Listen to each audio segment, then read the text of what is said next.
I'm suspicious of my friend's clumsy boyfriend, as it always results in her getting hurt. I can't help but feel it's on purpose. Trigger warning, DV. I'm a 26-year-old woman, and my friend Kay, who is also 26, has been in a relationship with Andrew, a 25-year-old guy, for nearly a year. Up until recently, I thought they were great together, and Andrew has fit in with our group of friends very nicely. He's been easy to talk to and is someone who I thought could be the perfect match for Kay. In the beginning, Andrew has always been known for being clumsy, occasionally spilling on himself, tripping, and sometimes just being an overall goof. We joked he was the poster child of a himbo. It started with a simple mistake, Andrew spilling wine on Kay's outfit. He seemed so apologetic and genuinely sorry. Then a couple days later at a potluck, Andrew bumps into Kay while she was bringing out a salad bowl, causing it to fall on her foot and giving her a pretty nasty bruise. Again he was apologetic, but this time just rubbed me the wrong way. It seemed awkward the way he had bumped into her. Then there were just more of these accidents, like ripping a dress when he was falling trying to catch his balance, dropping a bowl of chocolate ice cream on her shoes, and spilling an ashtray that landed all over her hair. All of this is just giving me a weird feeling, like why does it feel like his clumsiness is getting worse? Recently we were having a movie night, Kay was sitting on the floor and I had gotten up from the couch to get some more popcorn. When I see Andrew walking over with hot tea, I'm thinking no way I'm going to have her get piping hot tea spilled on her by accident.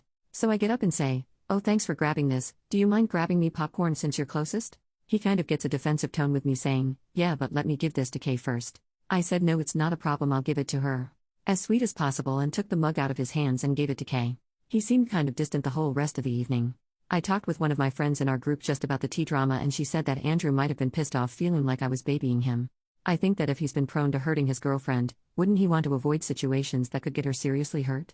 Wouldn't you want a friend to help you? Am I just overthinking this? I want to talk to Kay about my concerns soon because I'm really scared for her. I just want to be wise in how I speak to her because I don't want her to take anything I say the wrong way. Any advice would be so helpful. Edit to add. Okay, after a lot of comments I reached out to Kay. We're meeting up one-on-one and I'll talk with her then. I'm still figuring out exactly what I want to say, but you have all been so helpful and I will keep you posted on how everything goes. Update the next day. Hi all, this evening I got a text from Andrew. It seems my friend, who I'll be referring to as Sarah, had told him about the tea situation. He texted, "Hey, just wanted to reach out and let you know that I wasn't pissed with you." I played it cool and just replied, "Hey, no problem man, just wanted to make sure all was good with you." He messaged me back and said, "Lol, yeah, why wouldn't I be?" I left it alone after that. I reached out to Sarah and asked how the story was relayed to him, and she explained that it sort of came up in conversation. She had told him that I hadn't meant to baby him and hoped I didn't make him pissed by taking away the teacup. Sarah is a fixer and I think she just wanted any conflict between us to be resolved. While I know she was coming from a good place, I am a bit frustrated to have my words twisted into what she believes happened. I messaged Kay and we are still hanging out either early Monday or Tuesday. She seems to be fine with me. We had a quick call but she seemed less talkative, which has me nervous. I really hope I didn't screw everything up.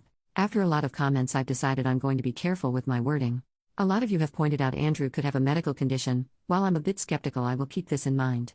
Hopefully my concerns can be addressed in a way that flows with our conversation.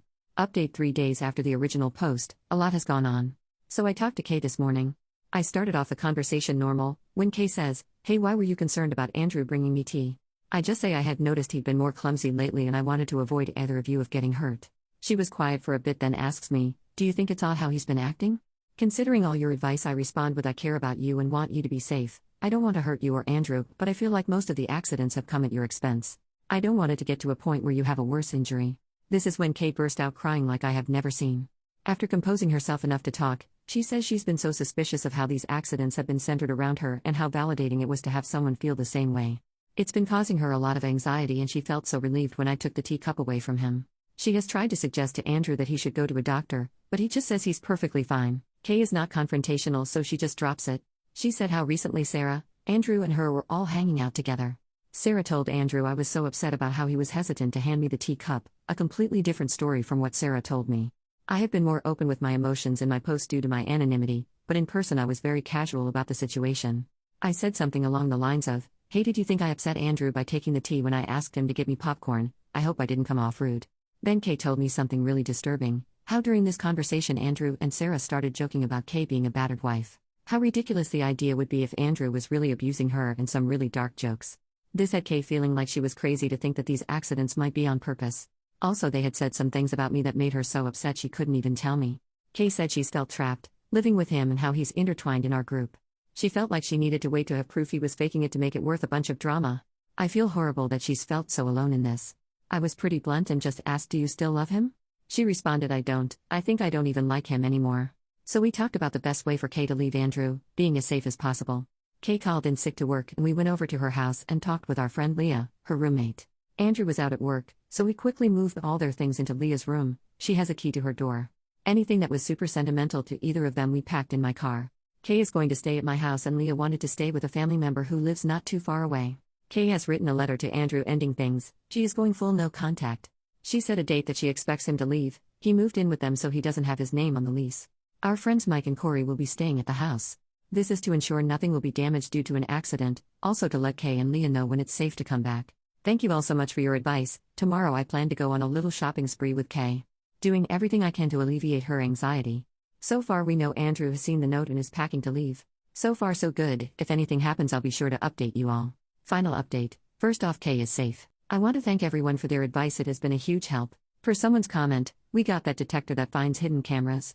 Mike and Corey searched everywhere and found nothing. They also have searched for spyware on Kay's phone and laptop, also looked for tracking devices and nothing was found. Locks have since been changed and after a lot of consideration, Kay and Leah have decided to not move due to financial reasons. But for their safety they've decided to have Mike live with them. He works remote so he doesn't have to leave for work and will be at the house most of the time, so Kay or Leah wouldn't be home alone. Corey got a Ring camera for Kay. Also our friend group have code words and safety questions with Kay, which I really recommend anyone leaving a DV situation to do. So last week Sarah had dropped by one of our friends' house to leave a letter for Kay in her mailbox. It was very odd. It was written from both Sarah and Andrew's perspectives, saying how hurt they were, that the way they have been treated was so unfair, that it isn't healthy to go from being someone's everything to just shutting them out entirely. They said how they were happier without outside influences and hoped Kay could find the freedom they had found together. They stated a lot of gross comments about personal struggles of myself and others in the friend group to paint us as crazy people.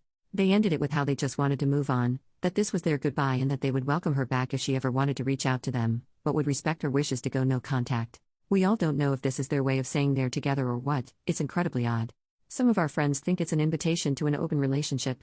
Either way we haven't heard from them since. Kay has opened up with her counselor and us about her stories with Andrew. She has come to believe his accidents were a tactic to control her appearance. Apparently he had a thing for a certain aesthetic and would want her to dress in that way. Behind the scenes he would remark how her looks wouldn't show off her figure and how it would be more flattering for her to wear certain aesthetic, because it would just look better. He would even make jokes about her outfits and overall style. When she would tell him to stop he would get apologetic and say he was just trying to be funny. There are other factors as well but those risked Kay's anonymity, but all revolved around her appearance. Kay is amazing. She has been so strong throughout this process. She said it feels like a heavy burden has been lifted. She is truly special and she deserves true peace and happiness. Our friend group has really gone above and beyond to support Kay, which is the least we can do. Thank you all for pushing me to say something. It validated what Kay and a lot of our friends were feeling. I will let you know if anything changes but hopefully Sarah and Andrew will leave Kay alone.